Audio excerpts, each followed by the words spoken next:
काले कुएं की पुकार। भाग 4 अंतिम भाग। अजय को अब हर तरफ से दबाव महसूस होने लगा था। गाँव वाले उसे दोषी मान रहे थे कि उसने आत्मा को और भड़का दिया है। लेकिन अजय जानता था कि यह सिर्फ डर नहीं, बल्कि उनके पुराने पापों का बोझ था। उसके कानों में आत्मा की चेतावनी गूंज रही थी। तेरे पास अगली पूर्णिमा तक का समय है। अंतिम तैयारी। पूर्णिमा अब बस 5 दिन दूर थी। अजय ने ठान लिया कि वह उस दिन पूरे गांव को कुएं के पास बुलाएगा और सच को स्वीकार करवाएगा। उसने चंपा काकी की मदद से गांव-गांव जाकर सबको बताया कि अगर आत्मा को इंसाफ नहीं मिला तो उसका श्राप कभी खत्म नहीं होगा। कुछ लोग डर के मारे गांव छोड़कर भाग गए, लेकिन ज्यादातर को लगा कि यही एकमात्र उपाय है। रात का आतंक। इन दिनों आत्मा का आतंक बढ़ता ही गया। कभी आधी रात को कुएं से औरत की हंसी गूंजती, कभी गांव की गलियों में किसी औरत की परछाई दिख जाती और फिर अचानक गायब हो जाती। बच्चों को सपनों में भीगी हुई औरत नजर आती जो कहती, अपनी माँ से कहो कि मुझे इंसाफ दिलाए। गांव के लोग अब पूरी तरह टूट चुके थे। पूर्णिमा की रात। वह रात आ पहुंची।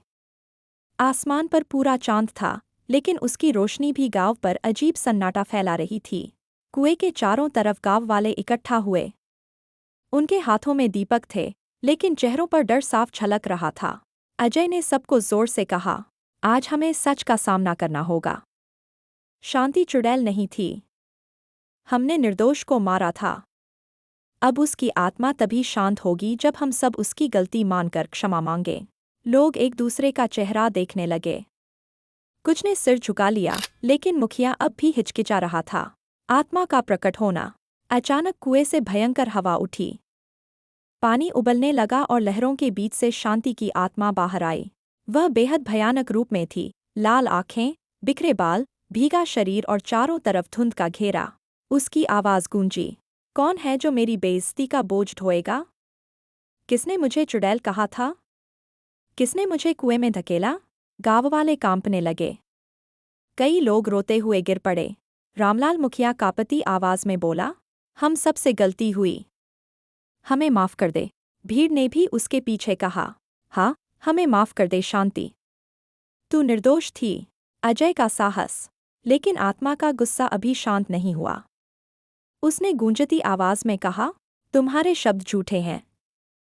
इंसाफ तभी मिलेगा जब तुम सच्चाई को याद करोगे और मेरा अपमान स्वीकार करोगे।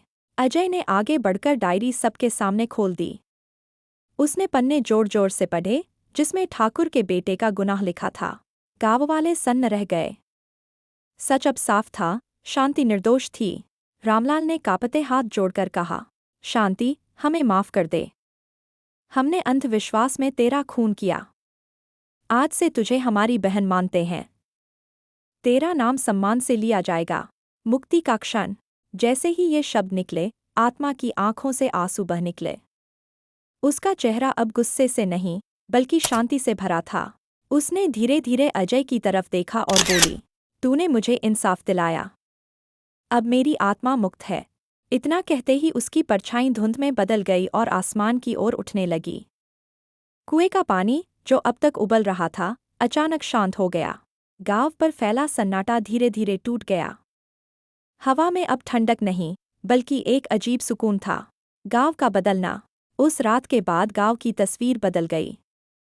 कुआं, जो सालों से डर का प्रतीक था, अब शांति कुआं कहलाने लगा। लोग वहां फूल चढ़ाने लगे, पानी निकालने लगे और धीरे धीरे उनका डर मिटने लगा।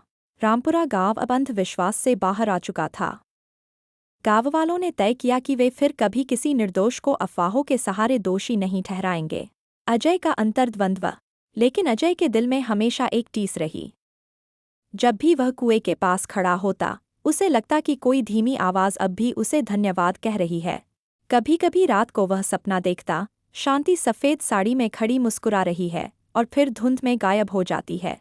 अजय समझ गया था कि इंसाफ दिलाकर उसने सिर्फ शांति को ही नहीं, बल्कि पूरे गांव को मुक्त कर दिया। अंतिम दृश्य। कई साल बाद जब लोग कुएं से पानी भरते तो वे बच्चों को बताते, यह कुआं कभी काला कुआं कहलाता था। यहाँ एक निर्दोष औरत की आत्मा कैद थी। लेकिन एक युवक अजय ने सच का सामना किया और उसे मुक्ति दिलाई। बच्चे आश्चर्य से पूछते, क्या अब यहाँ भूत है? बूढ़े मुस्कुराकर कहते, नहीं, अब यहाँ सिर्फ शांति है। कहानी समाप्त हुई।